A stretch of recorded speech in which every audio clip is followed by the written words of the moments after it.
Hey guys, Adam here from DirectionTrader.com. Let's do today's mid-morning looking forward video. It is Tuesday, April 29th, and it's just after 9 o'clock on the West Coast, so 11 o'clock Central. Start off here with the S&P.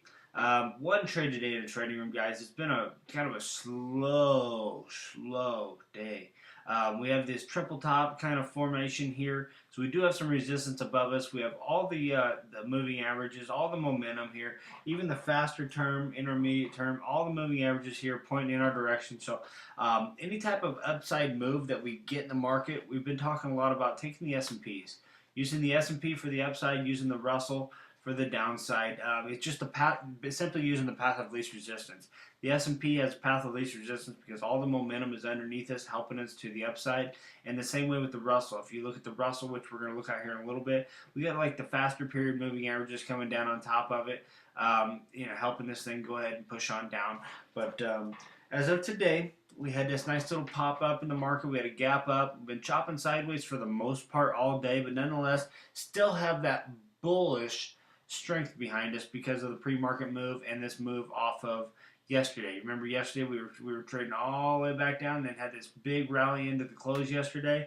That has followed over until today. Now, market's being on a little bit quiet today. Could have a lot to do with what's going on tomorrow with the statements coming out tomorrow. If you see here, we go to check tomorrow. You're going to see tomorrow we do have the non-farm payroll or non-farm employment change. But more importantly is down here below. You guys know what tomorrow is. FOMC fund rates. So people are waiting for tomorrow. A lot of the volume is not in the market today, so waiting for tomorrow. Should be a big day tomorrow. My goal is to come out, and as long as the strength's still in the market, continue to look for opportunities early, and then try to get in early, try to get out early, try to get your opportunities early because the markets will come a little bit soft. Come tomorrow around actually about this time tomorrow, the markets tend to get a little bit quiet and wait for them announcements to come out. So any type of upside move, we're going to be looking here for the S&Ps. Is the S&P, as long as we hold this 8 period, 21 period moving average to the upside, I'm going to continue to look for better upside opportunities in the markets. Over here at the Russell, as I said, any type of sell-off, I guess, if you were, we're going to be looking for Russell opportunities simply because now we're below the 8 period, 21, 50. All the momentum here is helping us push to the downside on the Russell. Mind you, we have held this all-important 200 period exponential moving average. We've held it once and twice here. And both times that we've come down to and tested it, we've gotten really good rallies here into the close. Yesterday too, we got a really good rally into the close. So there's quite an area here of support that the Russell has down here around the 1100, big round number of 1100. So we've failed here twice and struggling here, but obviously the upside opportunities, we got a lot of resistance coming down on top of us, so that's the reason we choose to take the ES whenever we're looking for long opportunities.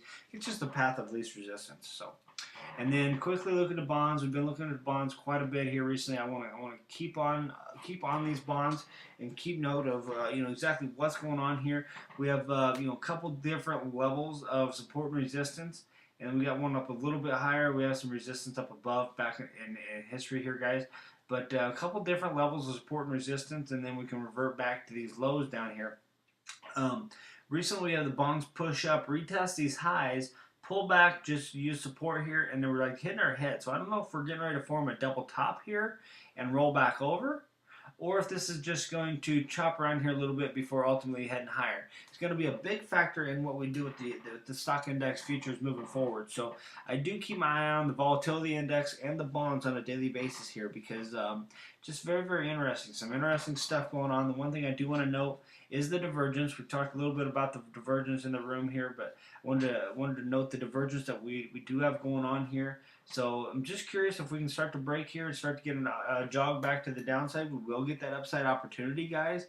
But I want to be very cautious, guys. Be very cautious because we can't deny the fact that this Russell has been chopping its way down, but we found a little support here.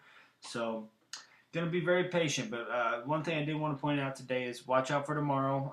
If you're going to trade intraday, go ahead and my recommendation is to trade early and then maybe look to sit on hands. Wait for the number to come out, and then go ahead and look for your opportunities after that, and then going into Thursday's trading. So, hope these videos help, guys. I hope you like these. If you have any questions at all, go ahead and email me, Adam@directiontrader.com. If not, thanks for watching, and I'll see you in tomorrow's video. Have a good afternoon.